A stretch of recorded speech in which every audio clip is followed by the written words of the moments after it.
Okay, good morning, everyone. I am not, as the program indicates, Bob Rawson. Unfortunately, Bob has to be away today. I'm Jonathan Anton. I'm Associate Dean for Academic Affairs here at the Law School, and on behalf of Case Western Reserve University School of Law, I'd like to welcome you to this year's George A. Leet Business Law Symposium. The symposium was endowed by George Leet, who was a member of the class of 1946 and who was a very dedicated and generous supporter in many ways of the university and of the law school. The program, the Leet Symposium, is sponsored by the Center for Business Law and Regulation, which is one of a number of centers of excellence here at the law school. And as I said, my main function here is to welcome you all and to wish you a very productive day. I know that my colleague George Dent, who has taken the lead in organizing this session, has done a terrific job both this year and in the past symposia. George is the Schott van den Enden professor here at the law school. He is a leading scholar in the business and corporate law area. And with that, let me turn things over to George to get things going. As I said, I wish you all a very productive day, and I'm sure you'll have one. So, George?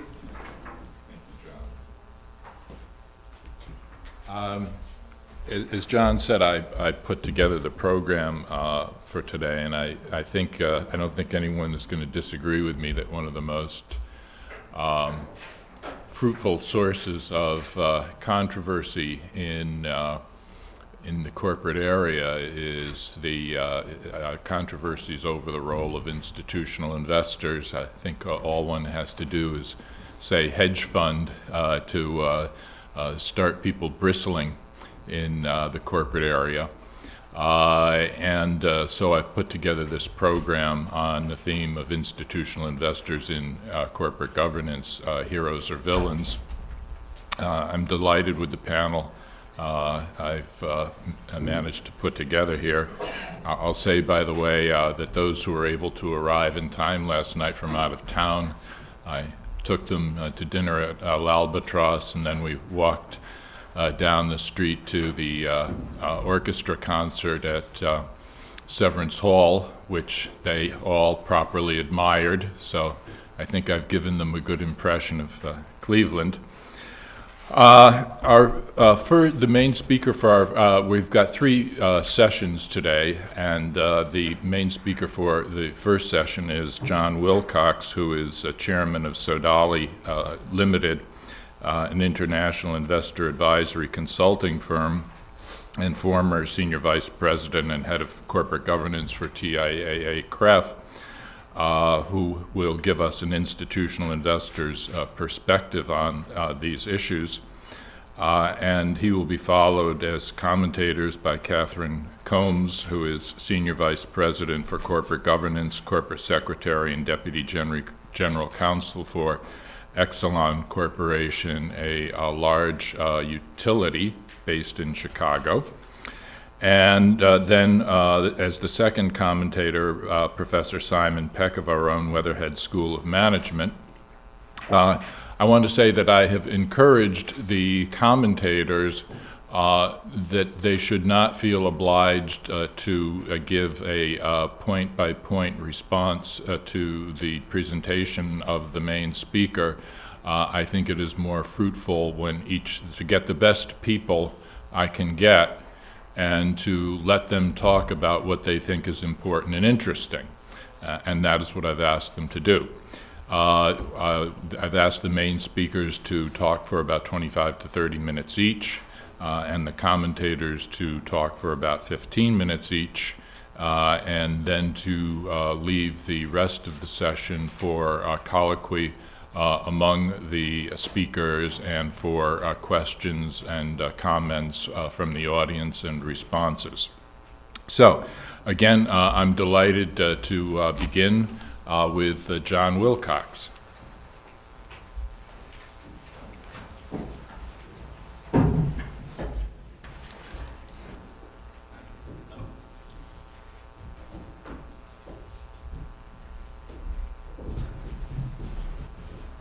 Shall I use that, or should I stay up here? Does it matter?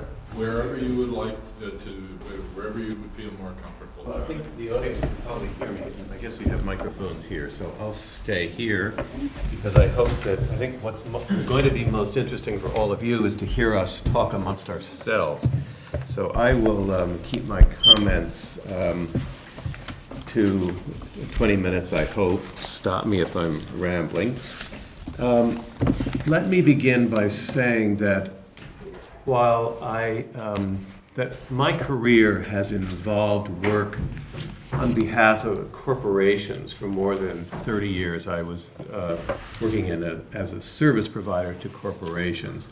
Then I went to work at TIAA-CREF, where I represented the viewpoint of a very conservative but progressive long-term institutional shareholder, and one that takes its responsibilities as an owner very seriously. The TIAA-CREF is also a not-for-profit entity. It was founded in 1918 by Andrew Carnegie, of all people, and its mission is very clear, which is to advance the cause of education and the economic security of educators.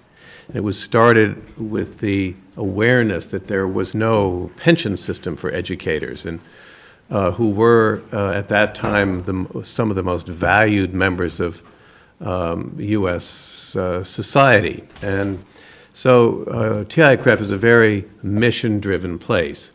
And so I represent, in my thinking, a very positive view of owners who behave responsibly with a long-term outlook. I also bring an understanding of the problems that corporations face in running businesses day to day, in competing and trying to achieve good economic performance in very difficult circumstances sometimes, such as what we now have. So I'm not going to defend hedge funds and others, but I feel very strongly that the responsibility of dealing with all shareholders falls on the corporation. It is part of the job. It is an assumption that is implicit when a company decides to go public and to accept capital from the larger universe of public investors rather than just from private sources. It takes on a set of responsibilities that it must deal with seriously. So I have 7 points I'm going to make, so I'm going to tell you what they are, then I'll expand a little bit on them, and then we can get into comment. First of all, I've entitled this talk whether we're looking in corporate governance at institutional investors as villains or heroes. I see them as reluctant heroes, and with the emphasis on the term reluctant, because and the reason why I think they're heroes is because they have faced up to the issues, some of the inefficiencies and the problems, whereas companies, and this is my second point, have generally been on the defensive with respect to shareholders. They tend to be a little bit more backward-looking. If you look at the commentary of people such as Marty Lipton, lawyer from Wachtell Lipton in New York, who's one of the most aggressive spokesmen for a viewpoint that views shareholders as bad guys and companies as good guys, and sees the conflict between companies and shareholders as a war, as a power struggle. In my view, many of the attitudes that he represents are attitudes of looking back at how great things were in the past, as opposed to embracing the problem and looking forward, looking for ways to deal with it, the more constructive approach. So the shareholders over the past 25 years, really, because 1985 or 1987 are the dates that are used really as the start of the corporate governance movement. 1985 is the year that ISS was founded, the year that the Council of Institutional Investors was founded. That was the start of the organizing of large institutions. And that 1987 more because that was the year in which there was the first shareholder proposal sponsored by a large institution. It was CalPERS. And prior to that, Rule 14A8 shareholder proposals had really been exclusively the domain of gadflies and individuals and special interest groups. So in the year 1987, we started to see shareholder resolutions used as a tool by large institutions. And you know where we are now. There are hundreds and hundreds of them getting majority votes in many cases, very high votes in others, dealing with very concrete issues of broad concern. So my first point is that the institutional investors are reluctant heroes. They're heroes because they have faced up to the issues, and reluctant in part because they don't want to play this role. They would rather have the company play it. They'd rather not have to interfere.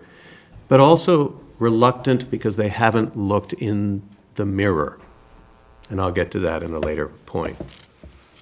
Second point, again, companies have been largely on the defensive and have kind of perpetuated an adversarial relationship with shareholders rather than the kind of constructive relationship that they bring to problems from customers.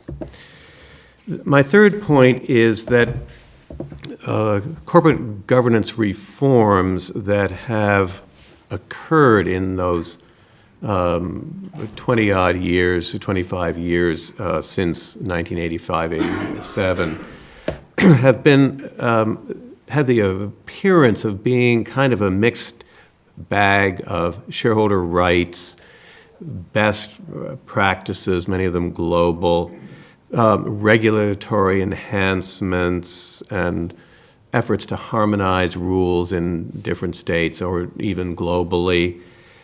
But in essence, it seems to me that the thrust of corporate governance reforms all point in one direction, and that is to redefine the role, responsibilities, and accountability of boards of directors. This, in my view, is what corporate governance and what shareholder activism is all about. And again, I'm not talking about activism in terms of a takeover bid or a particular disagreement over strategy. I'm talking about the effort to strengthen shareholder rights, to improve regulation, to create standards of good governance. All of these, it seems to me, are aimed at increasing the responsibilities of the board of directors, clarifying them, and making sure that directors are accountable. Here again, I differ with someone like Marty Lipton because he says that the effort on the part of corporate governance is to make the corporation shareholder-centric. I think that the struggle has really been between a sort of management-centric view of the corporation versus a board-centric view. And in a moment, I'll take a look at the one slide I have, which is the corporate governance triangle, to talk to you about why I think a director-centric model is the one that shareholders want. And the idea that there's a struggle between the director-centric model and a supposedly shareholder-centric model is inaccurate. What we should all want is a director-centric model. So I think that needs to be thought about a great deal. What is it that we expect of boards of directors, and are they capable of doing all that we expect of them? And how should they be empowered, and what kind of an environment do they need, and how do we need to change boards so that they can fulfill all of these responsibilities? Because in my view, this is a one-way street. Directors are going to have more and more demands put upon them. It's becoming more and more of a job as opposed to an advisory and sort of honorific role. My fourth point is that a truly director-centric governance model will actually change the culture of corporations and will redefine the role of the chief executive officer as well. I am one who has come, again, reluctantly, to the view that a split between the chair and the chief executive officer is necessary. In this country, we've really conducted a very long debate, which I think is a debate without much content. It's really more about a belief or a conviction that the CEO, that one person needs to embody the power of the corporation. And yet at the same time, we would have no trouble arguing that if we've got a difficult problem to solve, two heads are usually better than one. The assumption that if the CEO and the chair are split, you will automatically have a situation where there's competition for decision-making seems to me a very arbitrary conclusion. And that if we do it right, a chairman should be working collaboratively and collegially with a CEO. The CEO can then focus his or her efforts on running the business. And there are so many issues that the board of directors must deal with that involve the resolution of conflicts of interest, that to put the CEO in the position of also being chair and having to remove the CEO's hat at the moment when a mediating decision must be made or a conflict must be resolved is asking too much of any single individual. My fifth point is that director-centric corporations will redefine their relationship with Wall Street. We have lived through 20 years of the tail wagging the dog, where corporations run around and wring their hands and use every tool in the book, some of them are fraudulent, some of them manipulative, in order to sort of meet the consensus number on Wall Street. In my view, that is 180 degrees wrong. What should be happening is that the company runs its business, it is transparent, it does its disclosures. If Wall Street gets it wrong, then Wall Street has gotten it wrong. The company should not be targeting Wall Street numbers. Instead, Wall Street should be held accountable if it fails to do a decent job of analyzing the company. Some of this problem goes way back to 1976, 77, when we got rid of fixed commissions and independent analysis kind of dried up because there wasn't anything to pay for it anymore on Wall Street. We started to mix fundamental analysis in with underwriting and other investment banking functions, and Wall Street stopped doing its job as independently and as well as it had traditionally done it. But strangely enough, Wall Street was not held to task. Instead, companies were held to task. And companies started to get involved in whisper numbers, and we went through Reg FD and lots of other sort of strange gyrations. We knew that what we were doing was wrong, but nevertheless, there was a kind of drift and a failure of both regulation and standards on the part of the Securities and Exchange Commission and Wall Street and companies. And we started to allow companies to operate for Wall Street numbers. That's no way to run a business. You have a CEO with one eye on Wall Street, you have a CEO with only one eye on the company. That's not right. And it's going to take us a long time to get out of those habits. And those habits were directly contributing to the short-termism that we've been worrying about for at least a decade and have been powerless to correct. I think also that another change, aside from making companies think differently about Wall Street, I think that a director-centric company becomes one in which communications between directors and shareholders, direct communications, become more feasible.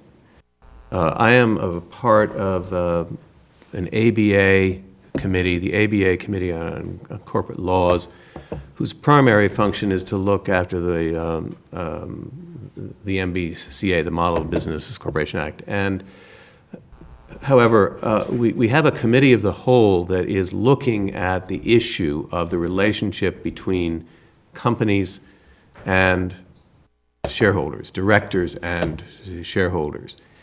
And this is really more a state law issue than it is a federal law issue, so it's a proper issue for the Committee on Corporate Laws to look at.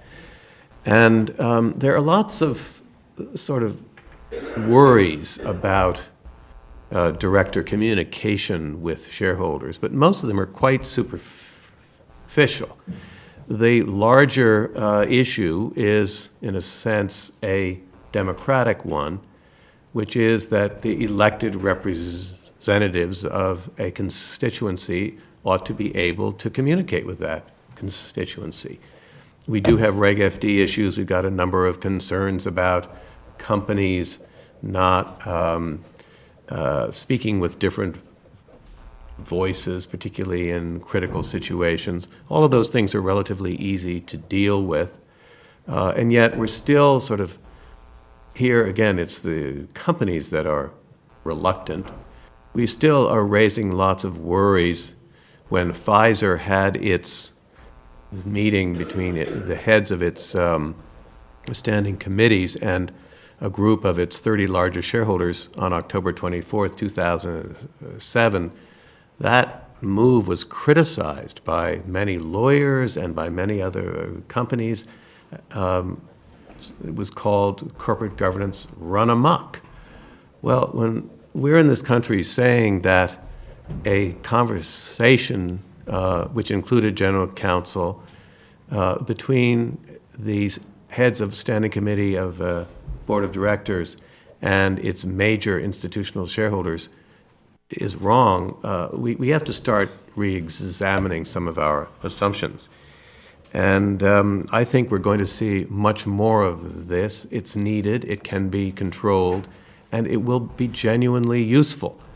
I do most of my work outside of the US now because my company is a service provider to corporations in continental Europe and Latin America. But in the US, where I am continuing to be primarily an advocate for governance reform and for an advocate for change, I do work for a few companies privately. And what I find is that there is often a disconnect between what shareholders think about the company, the way the company is perceived, and the way the company really is. And there are lots of reasons for that. I'm doing some work now for a very, very progressive company that is trying very hard to do things right and in line with what shareholders want. But it isn't effective in dealing with shareholders in a direct way. And of course, we have the problems of SEC-mandated disclosure. We have the problems of lawyers writing communications. We have the problems of fear of liability that interfere with candor. But candor is needed, and there's nothing like getting individuals into a room together so we get the sort of feel of the character of the people in order to eliminate some of the suspicions and fears that lead to all of this adversarial conduct, which is very costly and very inefficient and time-consuming, and which takes the place of a real focus on the business. My sixth point is that I said that the institutional investors are reluctant because they haven't looked in the mirror. Well, my sixth point is that I think that the mirror is going to be held up to the institutional investor community. It's long overdue. We keep seeing little issues arise. I don't know how many of you read the Sunday New York Times business section, but there was an excellent article authored by Gretchen Morgenson, who's a very aggressive columnist, one of the people most hated by corporate America and most loved by shareholders. And it was an interview with John Bogle, the founder of Vanguard. And he pointed out very clearly some of the problems within the mutual fund industry. I am also a director of something called the Share Owner Education Network, which is a newly formed group. We co-sponsored some research that was published about a week ago, done by the Corporate Library, which also sponsored it, and also AFSCME, the union pension fund. And that report looked at the voting record of mutual funds and was very critical of their conduct from a shareholder viewpoint. And I think that the institutional investor community, particularly mutual funds, suffer from some of the worst corporate governance you could possibly imagine. And it's always been a puzzlement to me why corporations haven't been more aggressive in seeking to impose on institutional investors the standards that are imposed on them. Why aren't institutional investors, which are fiduciaries, just as companies' boards are fiduciaries, held to fiduciary standards? Why aren't they required to have the kind of transparency that we require of corporations? Why are directors of mutual funds entitled to sit on several hundred fund boards and take home paychecks far higher than anything collected by any corporate directors and not be criticized? Why is that permitted? So I think we need to look at that side of the equation as well. And my final point is that there are a number of very interesting hot topics today, such as shareholder access, say on pay, other issues in which shareholders and corporations are engaged in pitched battles. But in fact, I think for all of these issues, there are solutions that work to the benefit of both. That ultimately shareholders and corporations want the same thing, which is economic performance. We all want to get rich through having the companies in which we invest, whether as employees or as contributors of capital. We want those companies to perform well, to have their stock price go up so that we're all happy. Given that common economic goal, why is it that we quarrel all the time? And I think the blame is in part because of the legal structure in the United States, which goes back 80 years, which was set up at a time when shareholders were small and powerless and widely dispersed and subject to abuse by large and economically powerful corporations. There was a reason for the rules having the structure that we see in the 33 and the 34 Act. Today, however, the institutional investors are larger and more economically powerful than the corporations they own, and yet the same legal structure is in place. It doesn't make that much sense. It perpetuates peculiar behavior on both sides. Large institutional investors who are extremely sophisticated still hide behind the mantle of the small shareholder, and yet they themselves are not protecting the small investors whose assets have been entrusted to them. So I think these are issues that on which shareholders, there are many issues, and we can talk about these hot topics amongst ourselves. These are very many issues on which we should be seeking agreement rather than continuing to fight. Now, I'd like to just take a look at the one slide, and then I will conclude. How do I turn that on? It's the corporate governance triangle. Is it in the form of a slide? If not, you can simply look at your book. This is a graphic that I think is very useful to understand how a corporation should work. Is it this one? It's, Reformat.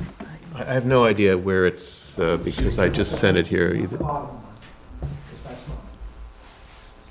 It's not that one. All right, it's not on there. Look, just use your, the handout, because there's a picture of this document.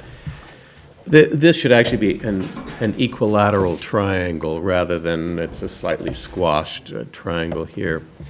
But the idea of this document and its usefulness in thinking about the issues that we're discussing here is that we need to think of the corporation as a dynamic enterprise in which each of the three power groups, the shareholders, the management, and the directors, all contribute things, and they all have responsibilities as well. And the arrows that run from, let's take the shareholders now.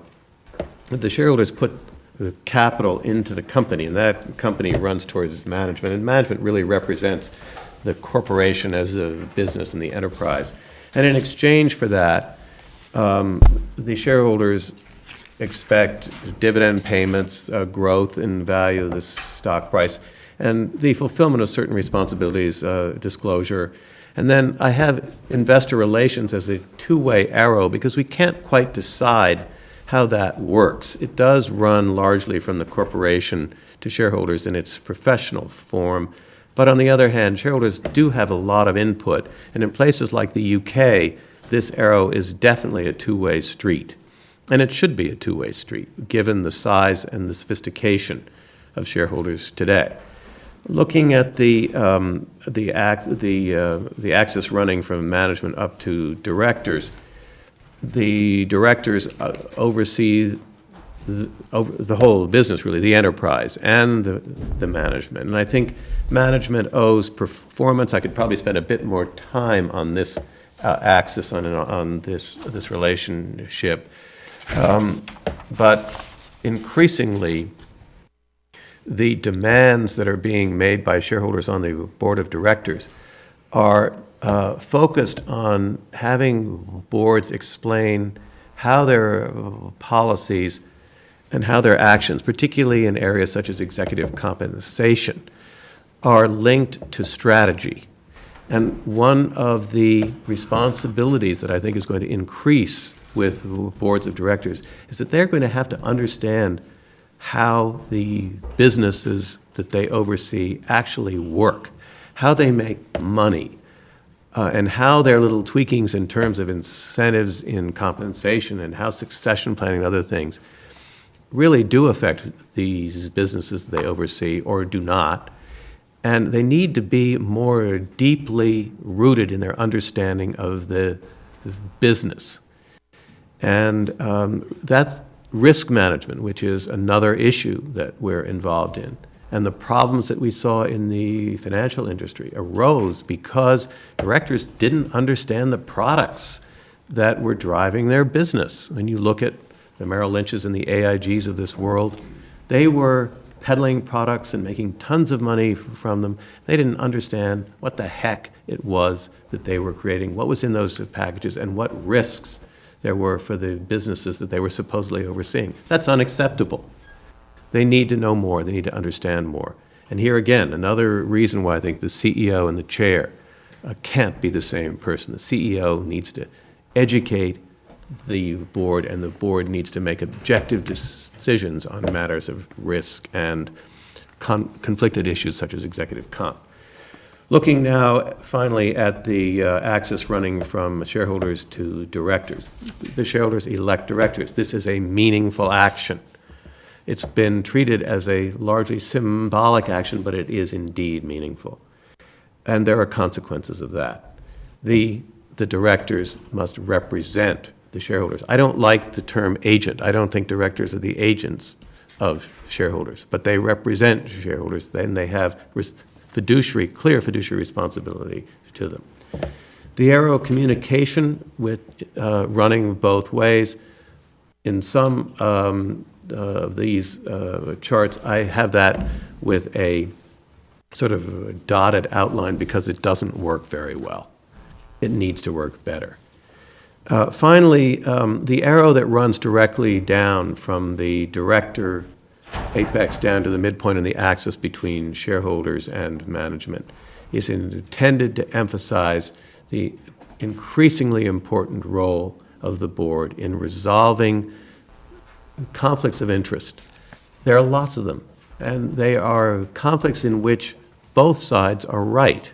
It's not that the shareholders are wrong and the management's right, or the management's wrong and the shareholders are right. They naturally pull in different directions on the issues, and I have a list of some of them here. Executive comp, control issues, capital issues, raising more capital. The company wants more capital. The shareholders don't want to be diluted. So, all right, how do you resolve that issue? Well, you can resolve it. You must resolve it because you want the business to grow. But you've got to make the arguments, and then you have to articulate to the shareholders, particularly if they have a vote, if they have to approve it, why it's in their interest. And that hasn't been done as well as it needs to be done. So the scaling triangle at the bottom, I think, is the way things used to look 25 years ago and still look at some companies. This is the way it looks in Europe and other developing areas of the world.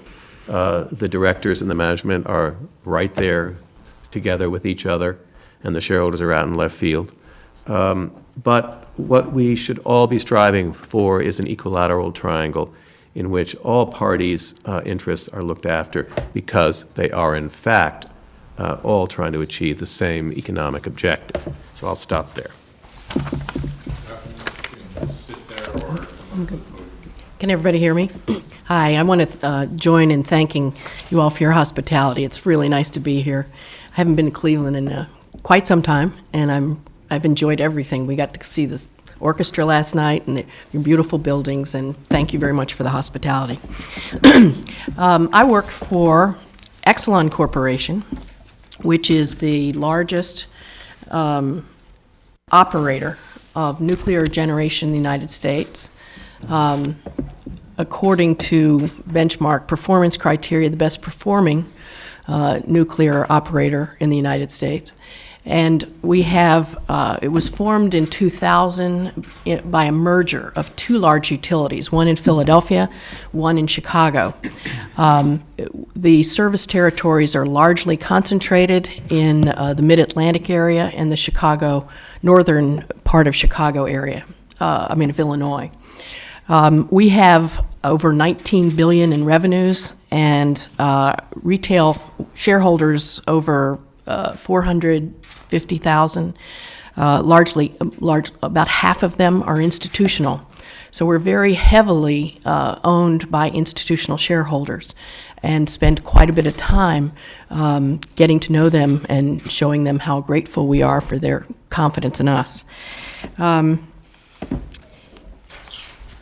We have back when we were two different companies, we were largely not on the radar screen for investors. We had only the gadfly proposals, and so our annual meetings were relatively focused on regulatory issues. Abby Hoffman protesting the construction of Point Pleasant pumping station and things of that nature. So corporate governance was not a core function, wasn't perceived to be a need.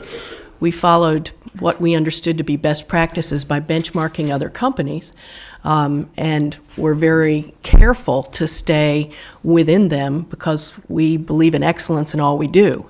So the same kinds of standards that are applied to our nuclear units are applied to our side of the shop, including shareholder services and ethics and all the other things that we manage. But I'll never forget the CalPERS letter where they asked people, will you agree with these governance principles or not? And many companies ignored the letter and found to their dismay that they had to explain to their board why they got an F or however CalPERS graded people who didn't respond. So I think all of us got That was a long time ago, back in the early 80s. You know, it's certainly telling you my age. But I've been in the boardroom for over 15 years, helping directors understand Sarbanes-Oxley. I've chaired the committee of corporate secretaries that actually designed the implementation of the more practical aspects of Sarbanes-Oxley. So I've really lived with the practical as well as the communication with investors. Needless to say, we are now very well known by virtue of the number of shareholder proposals that we get. And I guess to respond to some of John's comments, I certainly can recognize among my colleagues and what I had understood my job to be. I didn't grow up a securities lawyer, I was a regulatory lawyer. So when I had my first annual meeting and my colleagues were coaching me on what an annual meeting was, and it certainly wasn't a referendum or a discussion or where decisions were made where, you know, you were really interested in trying to do whatever question came up. I too was puzzled by the model that was then embedded in corporate governance, that you very much want to get out of that annual meeting and you don't want to answer any questions, and I personally don't like that model. So, but shortly thereafter, I think some of the polarization, as I recall it, was when proxy advisors, several of them whose names are familiar to you all, became trusted when they were first formed, but then when they became trusted by their institutions. And in some cases, their recommendations are followed because the institutions may not have the resources to analyze all of their votes themselves. I think there was an awful lot of advocacy on the part of the proxy advisors that got issuers to be less receptive. The CGQ score was a grade that was assigned to you. And when it came out, no one really knew what it meant, who would rely upon it. So there was this fear that if you got a bad grade, you had no idea what the vote was going to come in. So an awful lot has changed since then, and I think most of my colleagues are very proactive in discussing proxy issues as well as corporate governance practices with their largest institutions. For example, we have now a very formal annual campaign of attempting to have conference calls, individual conference calls with all of our top 50 investors. And as I said, that's over 50% of the votes. Through that process, I have come to know well that portion of our institutions who vote the proxies. One of the issues I think is that, and I guess it's in this, the chart that John had, all investors are not the same. And those with whom I speak generally are supportive of the company, are willing to listen.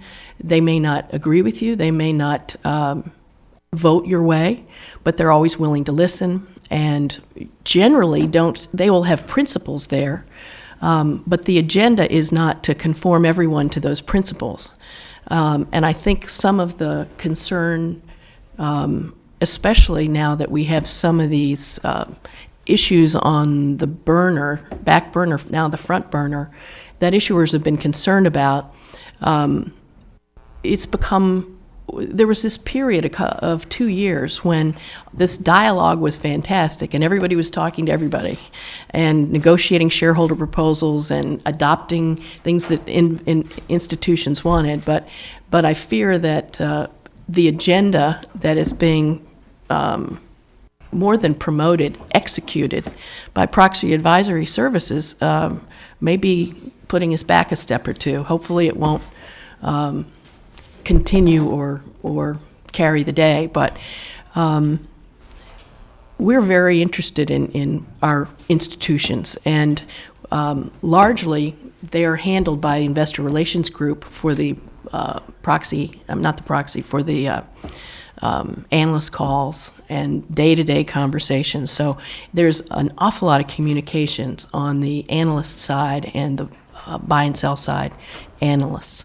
Our communications tend to be during proxy season, but we ask all of our institutions, how often do you want to hear from us? We have tables at our investor conferences for anybody who wants to talk about governance. The analysts, usually I'm the last person they want to talk to because they'd much rather get some quantitative information to plug into their model.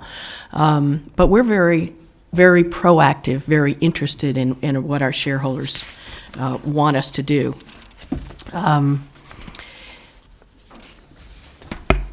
So what are the issues as we see them? It would be nice if institutional investors staffed up to talk to issuers. When Say on Pay was first introduced, and as I said, we try to talk to the top 50. Last year, I got calls with 17. Why? They're very busy. If we weren't an issue, they didn't have a half an hour to talk to us. We are large enough so that we get an opportunity to see in advance recommendations of some of the proxy advisory services. Some of the smaller companies don't even have a chance, and some of them can't get investors to answer their calls. I think, John, your point about looking in the mirror, I've asked this question about Say on Pay. If we have to interpret the results of this vote, how do we do that if those who voted against, or in whatever way they did, if we can't understand what the vote meant? I think you're going to be seeing more stratified or detailed resolutions, I hope, because I fully expect Say on Pay to be legislated, if not adopted by the SEC this year. Is an up and down, what if you were a shareholder and you saw the amount of compensation that these folks are paid, are you going to say, yeah, that sounds good to me, let me sign up? How do I get in line for this compensation? So what do you make of the vote? How do you act on it? If you don't know, is it that because the CEO's severance is too high? Is it because it's just altogether too high?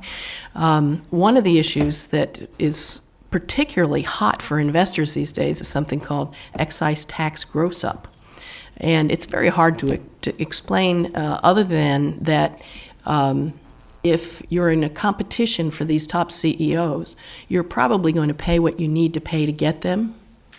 And if the compensation consultant says this is the package of various elements that are this is the market rate, this is what is appropriate for your compensation of your CEO, the fact that there is you're willing to pay the tax that would otherwise be due on executive compensation above, what's the standard, 100,000 or a million? Million. Yep. That's the hot issue, and was the reason that one of the proxy advisory services recommended a vote against our entire compensation committee, because one tiny element of the CEO's contract that had been in place for 16 years was that one element. So it's hard to talk constructively with people who have that strong and narrow an agenda. That, I think, is one of the issues that we see. I think that splitting the CEO and the chair, our company has always taken the position that it depends on the person. All of you know different CEOs, and some are forthcoming. In our culture, the first thing you do is admit all the mistakes that you made, and then you say what we're going to do to fix them. So our CEO is very forthcoming about problems, and if you had a CEO who wanted to hide the ball, I wonder how a non-executive chair would discover that. Of all of the people who are best able to present only the good news, certainly a CEO can do that if that's what they have in mind. So in our company, it's not given that it's combined. It depends upon the people involved. And I suspect the minute the board didn't have confidence in the CEO telling them all the truth and nothing but the truth, and especially the warts, you might see a change in that. But the other thing is the lead director role is very effective. The counterbalance of that is the executive sessions, the directors kick people out of the boardroom without even a bat of an eye. Yes, get out, you get out, you get out, you get out. Whenever they want to talk privately, they talk privately. And they always, whenever anything about the CEO is considered, they listen to the CEO, send him out of the room, talk about it as long as they want. They'll bring him in to say what the result is, but the lead, we haven't really given the lead director long enough, I think, to conclude that they're ineffective on the CEO. I agree with John on the shortism of Wall Street and how it has impacted companies. But I'm not sure companies are so tied to meeting the street's expectations so much as they're concerned about not meeting the guidance that they gave 6 months ago.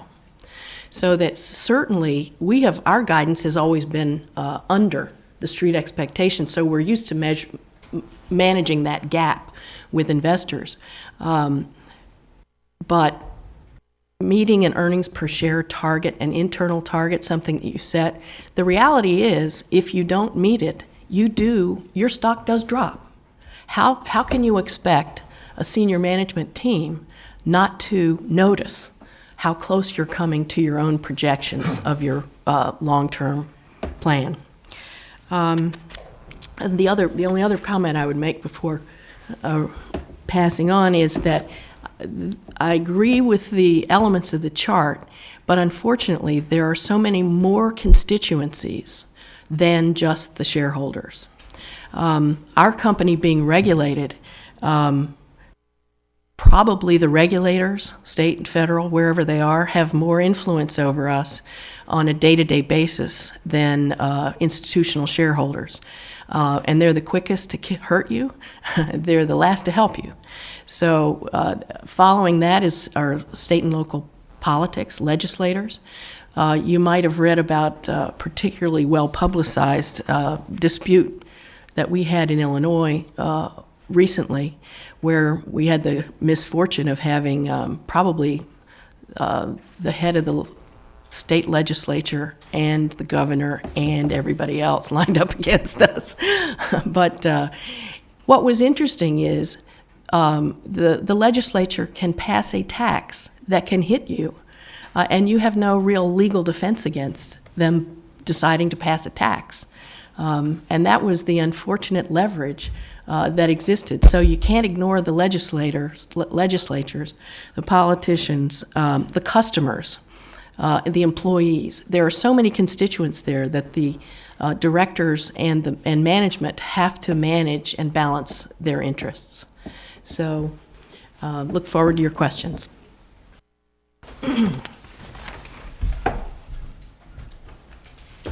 I do have one or two slides.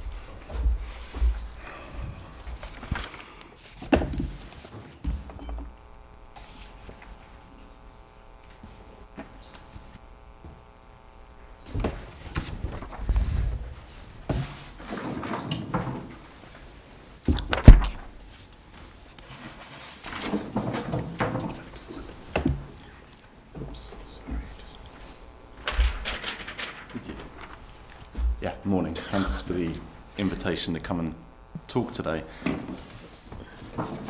I'm going to focus a little bit more on Katherine's issue of executive compensation, and hopefully the title of this talk may give you a little hint about where I'm coming from.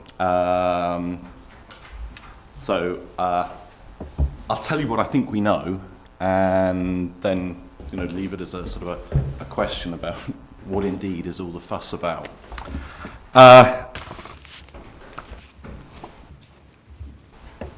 If you're a CEO in this country, you can earn a lot of money. I don't think I'm bringing any news there. The chart, slightly blurred chart, suggests that on average in fiscal 2006 in the Fortune 500, your CEO earned about $8 million. The questions on the left are more provocative, and I can give quick answers to that, to some of these other ones. Yep, the US economy has done pretty well. Are they overpaid? Is, again, a very provocative question. I think there's undeniable evidence that pay is linked to performance, as much as some people would like to convince you otherwise. Is the pay setting process dominated by insiders?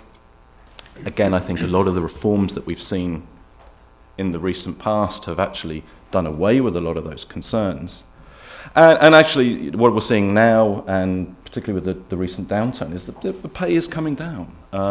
What you see on this graph is sort of institutional changes related to the expensing of stock options, which completely drove the explosion in pay in the early 90s.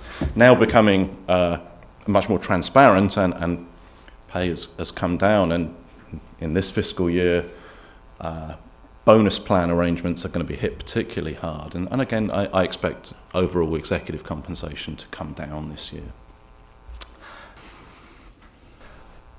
I think it's important to realise how is pay set? Who actually sets executive compensation? Institutional shareholders clearly don't. They don't set pay. They delegate that responsibility to the board of directors. And slightly problematic for some people is the idea that the CEO sits on the board of directors. So now we delegate the responsibility to a subcommittee of the board, the compensation committee, made up of entirely independent directors.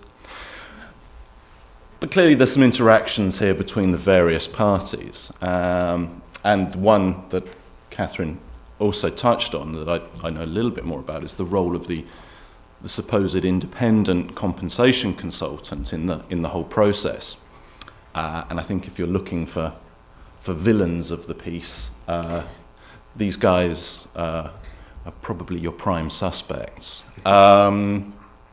But nevertheless, I think that sets up the overall pay setting field. It's an iterative process, a lot of give and take, a lot of negotiation between the board, the comp committee, the consultant, and the institutional investor's role in this should not be downplayed, and I'll speak a little bit about that in a second.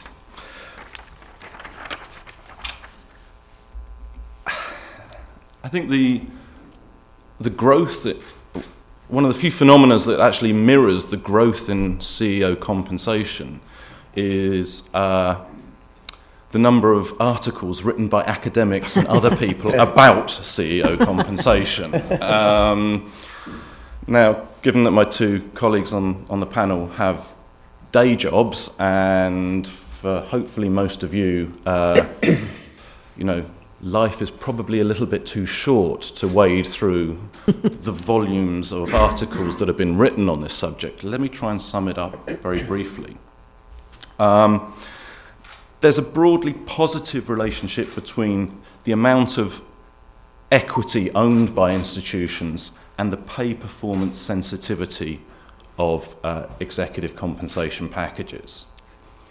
How does this come about? This comes about because almost entirely through institutional investors' relationship with loading up their executive companies in which they invest, loading them up with option grants. The flip side to this is that it obviously imposes more risk on top executives in these companies, and so the higher pay that we see in companies where there are, large degrees of institutional ownership leads to is an outcome of this loading up of the executives in these companies with stock option grants. Again, if you want a number, just one of these things that if you're working in this field, you're a little bit too dull and have too much time on your hands, but about a 6% increase in institutional ownership is associated with a 20% increase in the pay performance sensitivity of the executive's compensation package. So, increases in executive in institutional ownership are significantly associated with increases in pay performance sensitivity.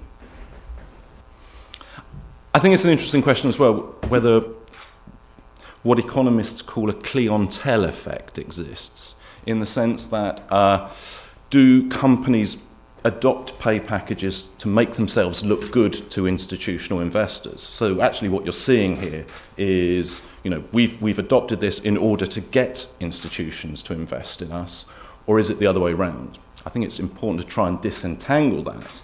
And I think when you throw some fancy statistical techniques at data, the effect is the other way around. It is the effect is moving from the institutional shareholders influencing pay practices rather than the other way around, rather than pay practices becoming attractive to institutions. So that's what I suggest here. The ownership predates the outcomes in incentive compensation. There's also some evidence that there's some work that looks at where companies have to go to their owners for approval for the implementation or significant change of executive stock compensation plans. And we see that there is some evidence that institutions will vote against plans that lead to excessive shareholder dilution, what's considered excessive, and particularly when organisations like John's flag this up as an issue, where the proxy advisor gives a negative recommendation. As Katherine said, you'll normally see the institutions go along with that, particularly when it's combined with what's considered, inverted commas, excessive dilution. So I'm painting a broadly positive role, I think, about the relationship between institutional ownership and executive compensation. You kind of get what you want. If you want to have more pay performance sensitivity, then institutional shareholders are one mechanism by which this occurs. Nevertheless, there is, as John hinted, there is a feeling out there that these guys are not on the side of the angels, they're on the side of the devils. John actually cited this report that I didn't realise he'd co-sponsored, to be honest, but he neglected to actually mention the title, which is Compensation Accomplices. There's obviously a feeling in which there's some sort of conspiracy going on here between the institutional investors and the compensation committees, and these reports, they come and go, and my grandmother once said, if you can't say something nice about something, don't say anything at all, which wouldn't make for a great presentation, but I think particularly that report, some of the analysis contained within it, would not pass muster in some other forum. I think it's debatable. I think some of their key findings. That our report finds mutual funds are increasingly supportive of management positions on proposals dealing with executive pay, despite the current outrage over CEO pay amounts and disconnection from company performance. It is a conclusion I couldn't support when I looked at this particularly. I found that I couldn't see the logic with that. But again, this is something that the AFL-CIO clearly has an agenda that they're pursuing. But on the other hand, companies aren't blameless here. Again, just yesterday, BP. There's rumours of some shareholder disquiet amongst compensation arrangements at British Petroleum. And a quote from an insider there yesterday, institutional investors felt under pressure to take a robust line with managers they invest in after the financial crisis has highlighted mismanagement at so many public companies. Which kind of begs the question, thanks guys, but where have you been? Why does it take this to actually make the institutional investors take notice? I mean, surely this is something they should be doing more of. So they're not blameless in this. I'm painting a broadly positive picture, but I don't think they're certainly not blameless. Again, there is this feeling that the CEO pay is not driven. There's no market for CEO pay. A feeling that that it's a cosy collusion amongst people at the top of companies, and this is a view that's been particularly strongly articulated by Professor Lucian Babchek in a book and a suite of papers. But I think the interesting thing is the extent. He calls it outrage. He suggests that one of the things that constrains pay is just outrage. And as Katherine alluded to, we have in other parts of the world a way of attempting at least to measure this outrage. If in other parts of the world and on the agenda here, we have the ability to see, well, what actually happens when investors are able to actually have a much more direct effect on compensation matters. Since 2003, when there was a change in the Companies Act from 1985, the remuneration or compensation committee report, called the Remuneration Committee Report in the United Kingdom, has been the subject of a vote at the annual stockholders meeting. Similar measures exist in Australia and Sweden, and because the government has had one or two other things on its hands recently in this country, it's currently held up in the Senate. Although it's useful to note that increasing number of companies are doing it here now, voluntarily. So I think about 70 companies now at least are voluntarily putting this up for a vote. Interesting to note that the vote is advisory. It has absolutely no effect on monies paid. There's no mechanism for trying to get the CEO to sign a check on the way out of the door of the meeting, reimbursing the company.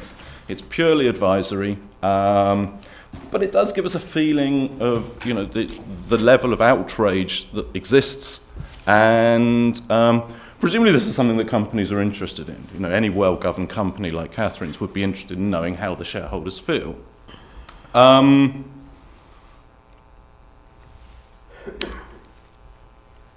I've done some work on this. So I've taken the data from the largest companies in the United Kingdom and seen, well, what's the effect of this? Or what's the evidence suggest here? And the results aren't particularly interesting, to be honest with you. When you're trying to write papers and get tenure, this is not going to get the job done because they're not wild. Votes for dramatically outweigh any sort of dissent against compensation packages. So in 2003, 345 votes went from 85 to 94% in favour of accepting the Compensation Committee report, part of the annual report and accounts. There have been no cases over that time period in those companies where there was more than 50% vote against. One company, the Vodafone Group in the UK, had a significant 49% vote against. The consultant got fired. It's all the consultant's fault. That was the only significant change that happened between the 2 years. There's little evidence that actually suggests any wholesale changes in the way the CEO and the executives get compensated. I think John mentioned the word tweaking, and that's exactly what I suggest here. Maybe some tweaking about metrics, moving from, say, an accounting standard, an accounting-based measure of performance to maybe a more equity-based measure of compensation performance standard.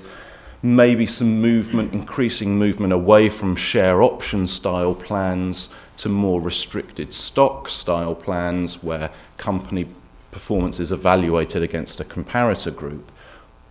But no wholesale changes in the way CEOs are really compensated. And let me just finish with this. What is all that just? Is it a smokescreen? Is it parsley on the fish? Is it something that really is not particularly helpful, necessary, and we could be spending our time doing other things? What do well-governed companies already do? I think they constantly engage with their key shareholders on the efficacy of executive compensation schemes. Any proposed changes coming down the pike, you talk to your key shareholders about this, and it is a conference call. It is a backwards and forwards about these things, because companies don't like surprises at the stockholders meeting. By that time, it's a bit too late. They want to do all the work in advance and ensure, as I suggest here, a surprise avoidance strategy. That said, it strikes me that institutions should be at least willing to explain their positions a little bit more. Again, I think that speaks to John's point, particularly to their investors as well.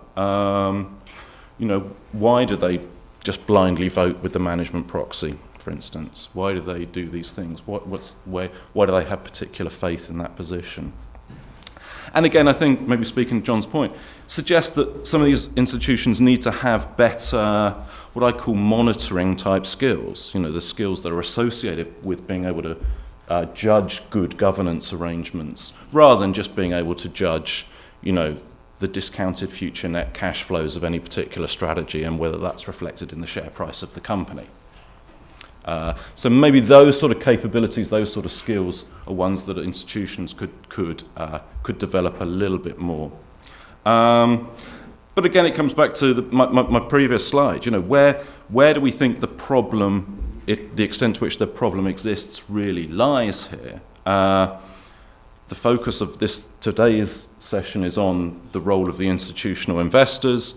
I think when we think about compensation matters, I think you can't neglect the committee, you can't neglect the compensation consultants.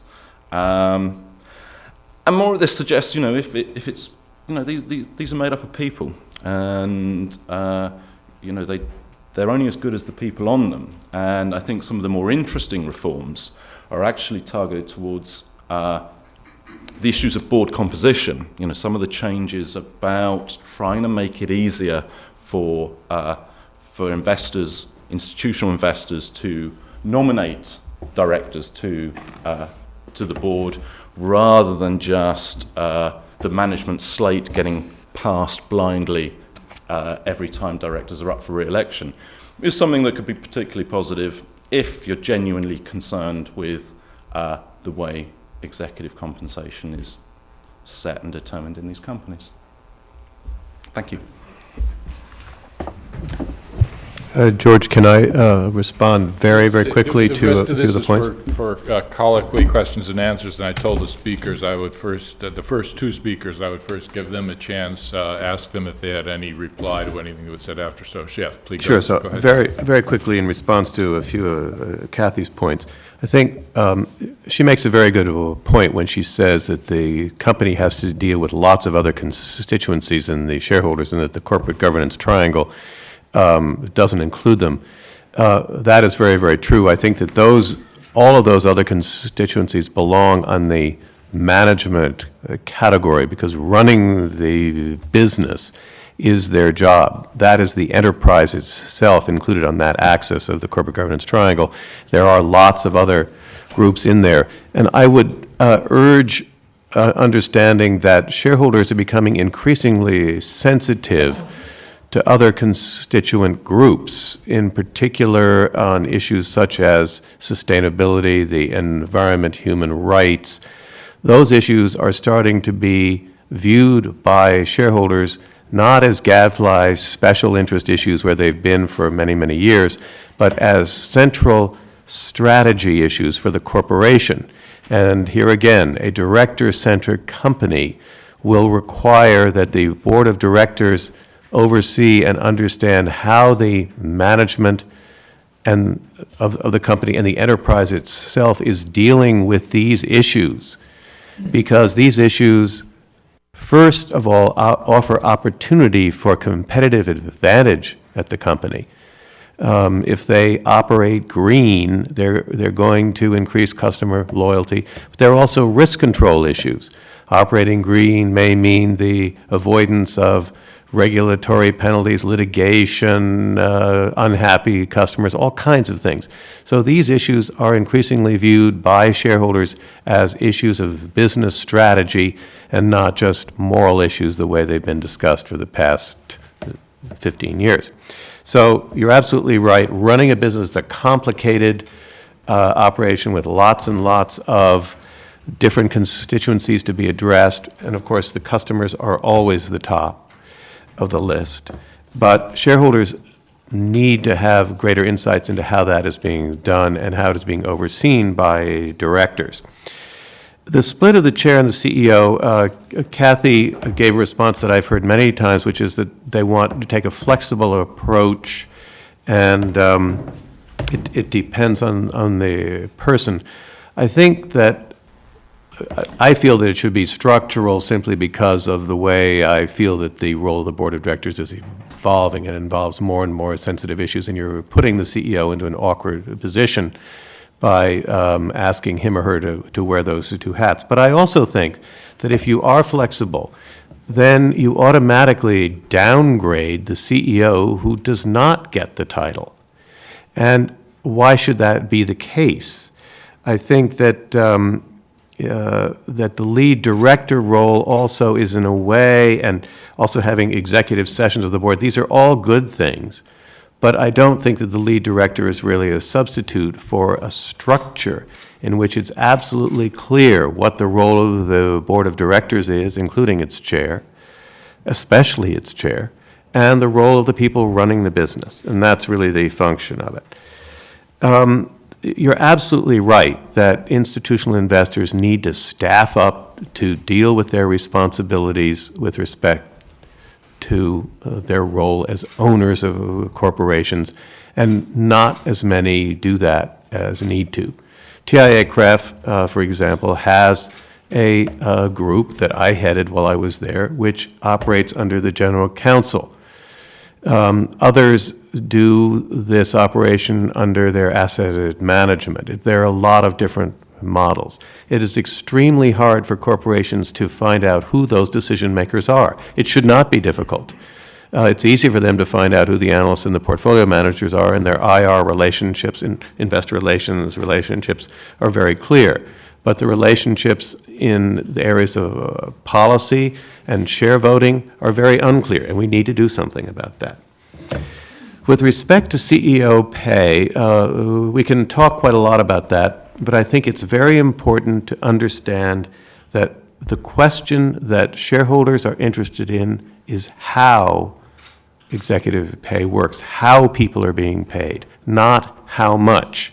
How much is a question for the board of directors to answer. And shareholders don't want to answer that question because they don't know how to answer it. They cannot make those judgments.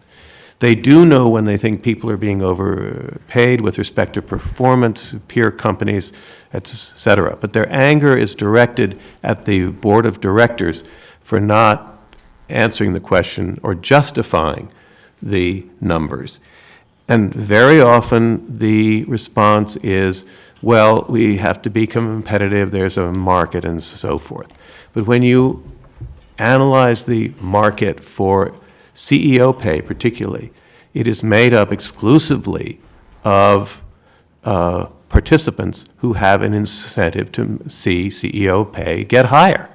It is the compensation consultants who are paid to be creative and to find new ways to pay people.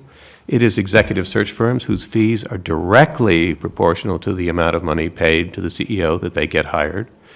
It is boards of directors, many of whom are themselves CEOs, not all, but who have to supposedly take off their CEO hat when they're judging the pay of a peer.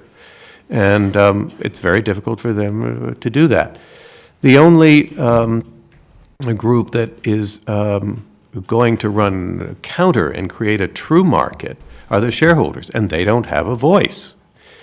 But the most important point is that shareholders do not want to be in the boardroom making decisions about how much, but they want people to be paid fairly. And escalating pay is also often the result of failed succession planning, another board duty. The classic example of that is Home Depot. They allowed themselves to, they hadn't done adequate succession planning. They went outside, they hired somebody from GE at a pay scale way outside of the company, and it was a disaster, both culturally and operationally. I believe that many boards do not pay enough attention to the issue of pay equity. A corporation is an enterprise. The role of the CEO is the leader of an enterprise, a team leader, and when the CEO is paid off the charts, when his or her pay is not related to the pay of the people within the corporation, you have a problem. Let me read you something about Peter Drucker, whom I think most people respect. Peter Drucker thought that top executives shouldn't get more than 25 times the average salary in the company. Well, we're way off from there. We're 300 to 400 times now, 344 at the time this article was written. But Peter Drucker's, and I quote here again, view was rooted in his belief that the best leaders are those who understand that what comes with their authority is the weight of responsibility and not the mantle of privilege. It's their job to do what is right for the enterprise, not for the shareholders alone, and certainly not for themselves alone. We have had some problems in this country for the past 15 to 20 years with superstar CEOs for whom the job has been about the mantle of privilege and not about the weight of responsibility. The stewardship model for the CEO has gotten lost here. As we celebritize everything in this country, the CEO suddenly becomes a rich, glamorous person who's paid like a movie star or a basketball player, and that doesn't help companies. This again from Drucker, the chief executive officer has a special duty to show that he or she is just a hired hand. That's what today's CEOs have forgotten. Katherine, did you want to?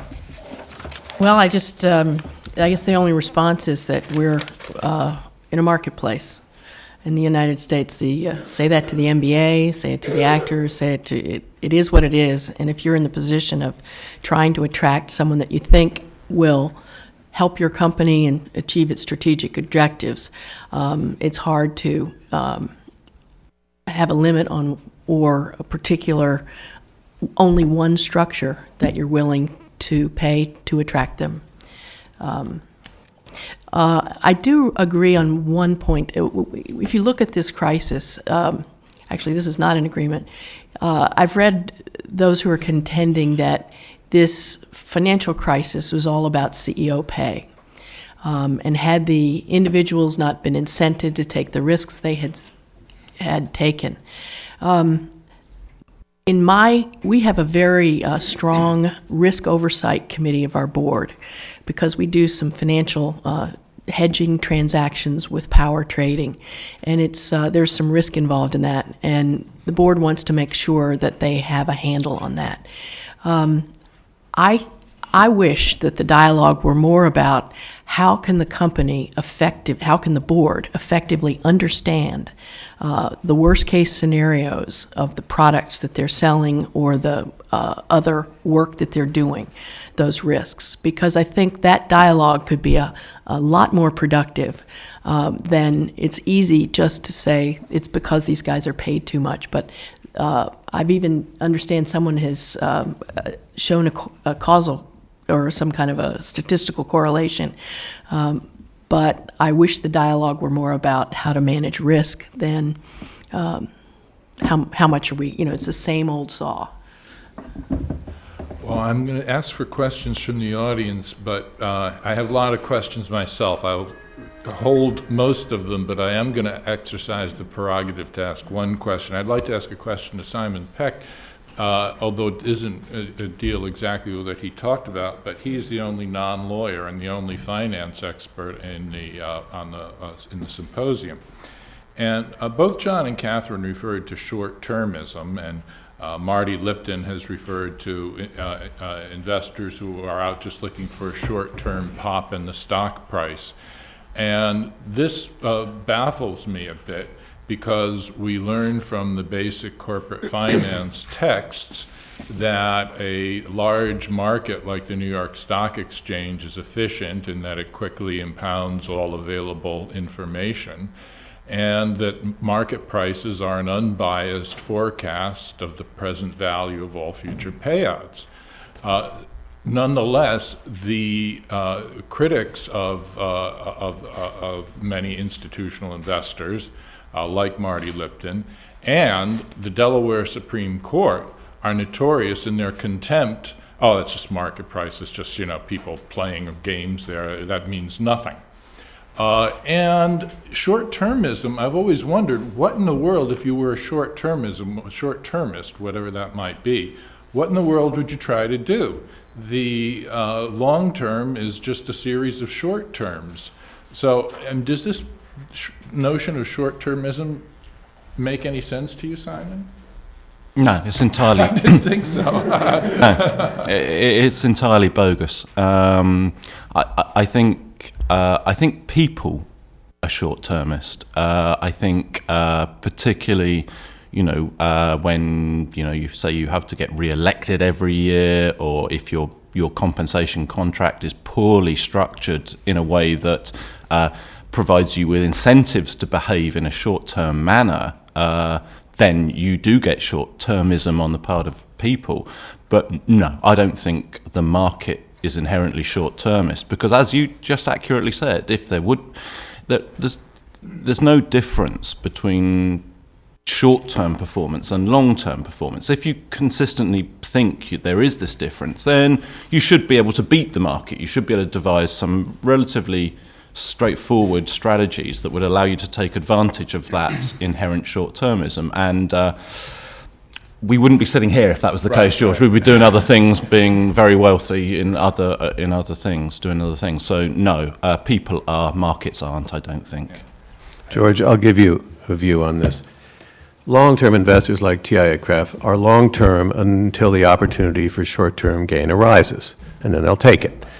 The issue is more on the corporate side, I think. The market is what it is, and it's diversity, and there are people who are gamblers in the marketplace. There are people who do arbitrage as a form of investment. Nothing wrong with that. There are short sellers. They all have a role. And I think our next panel is going to talk a little bit about some of the implications of that. But from the viewpoint of the corporation, I think the issue that we have been concerned about is a very legitimate one, and that is when the corporation manages its business with an eye on the market and uses accounting mechanisms or accounting manipulations in order to meet these sort of arbitrary market demands, which really don't have anything to do with the running of the business. And the concern is that businesses generally do not have smooth courses. You have to invest capital. If you're running a capital-intensive business, you've got to raise money. You've got to build a plant. That's going to increase your costs and reduce profits for a certain time period. But and research and development, those expenses are necessary, and you have to think ahead, and you have to take risks, and so forth. No one should expect that the profits and the quarterly earnings of a company are going to be smooth. And the fact that all these businesses for decades, like Bernard Madoff, had a very, very steady return is something that we thought was just great until we found out that it was all a sham. So the expectations that are put onto businesses by the marketplace need to be resisted so that the companies themselves don't start to distort their basic strategy and operating decisions.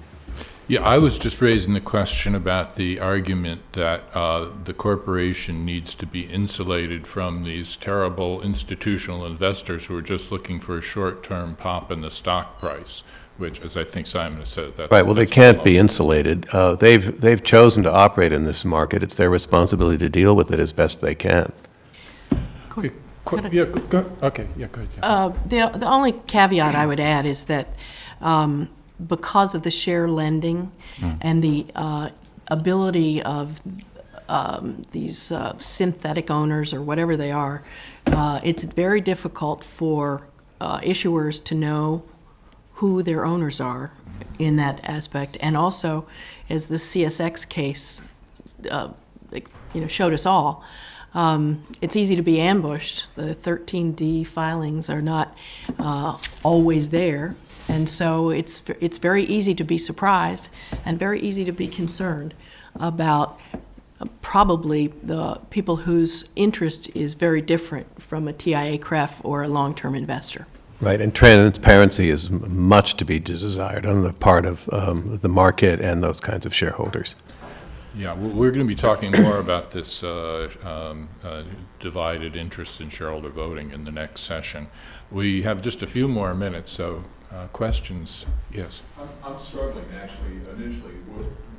You guys keep describing these institutional investors, and I will tell you, TIAA-CREF really actually is a collection of individuals' money, and that is a decidedly different vote, assuming TIAA-CREF is voting its shareholders' shares, than a hedge fund manager or actually a direct pension fund which votes the shares, and or Berkshire Hathaway or whoever owns a reportable entity in Exelon. I doubt there actually are any. Can everybody hear me?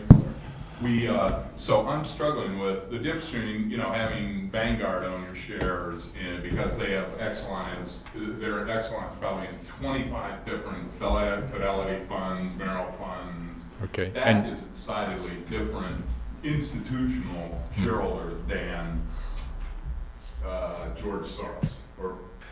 Well, actually, it isn't. It isn't because it isn't different. Ultimately, everyone is the money of people like you and me. Pension funds siphon money into hedge funds. TIAA-CREF does represent 3.5 million participants, but the voting decisions are not passed through. They are not made by those 3.5 million. They are disclosed to those 3.5 million participants very promptly, but they are made by the group that I head and by the trustees of TIAA-CREF. The same structure is in place for Vanguard and other mutual fund groups, except that they. Trustees looking at the shareholder resolutions at Exelon and saying, yeah, we should build, we should paint all our trucks green because green's a happier color. Yeah, they basically, if you look at TIAA-CREF's website, you'll see there's a set of policies there dealing with a variety of issues, some of them very specific, some of them more generic, but those are policies established by the trustees.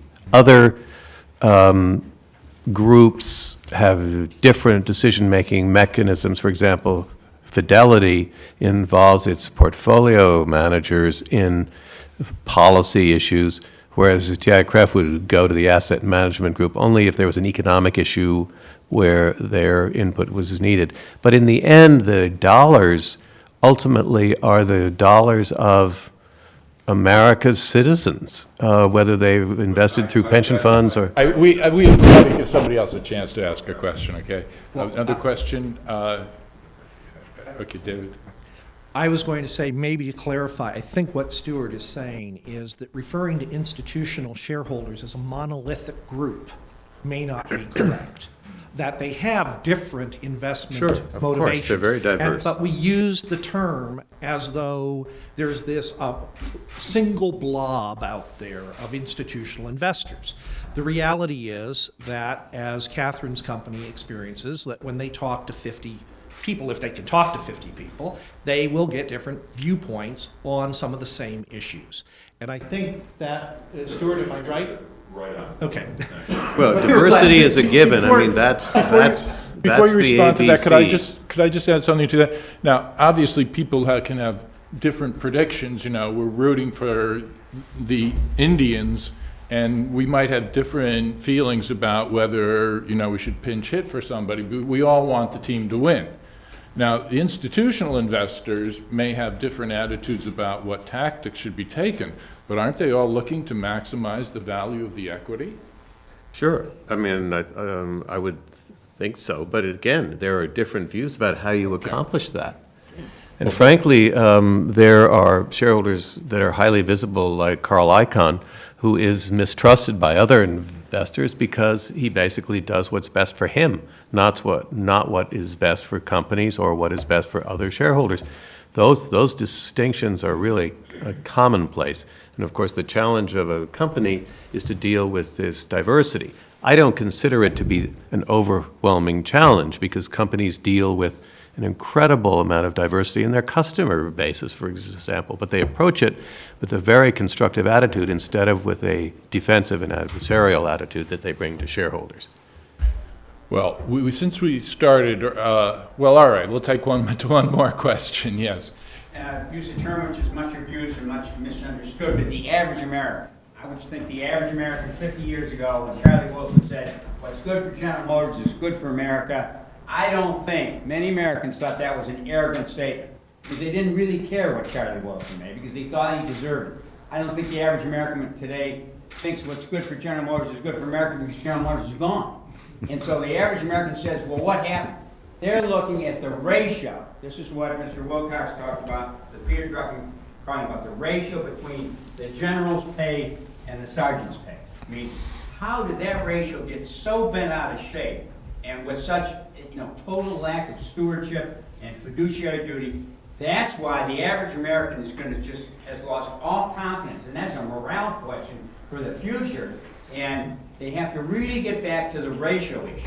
Okay, let's let the panelists respond. Okay, go ahead. No, this ratio that gets bandied around is the worst sort of populist sort of nonsense, really. Actually, in China, in mainland China, it's actually legislated that the gap between the CEO and the average worker is 15 times. So Peter Drucker will be delighted to know that he has the ear of the Communist Party of China, I would have thought. But no, you tell me what number you want, and clever people will It's get not along with nonsense. It has to do with how well a company works and how a team works. And we drifted very, very far on this. But the issue is not one for shareholders to resolve. It is for directors to resolve. And directors have allowed this to happen knowingly. And it's been driven by a lot of forces, such as comp consultants and so forth, that have basically ratcheted up the pay. And it is a very serious social issue in a sense, and it has to do with business credibility, and companies need to think about it as a credibility issue. It's something that in this country is quite problematical in terms of our values as a company, as a country. Okay, well, our time is up, and I do want to try to stay. No, sorry, I want to try to stay on schedule, so we'll begin the next session at 10:45. But I want to thank the panelists here for, I think, a really excellent session.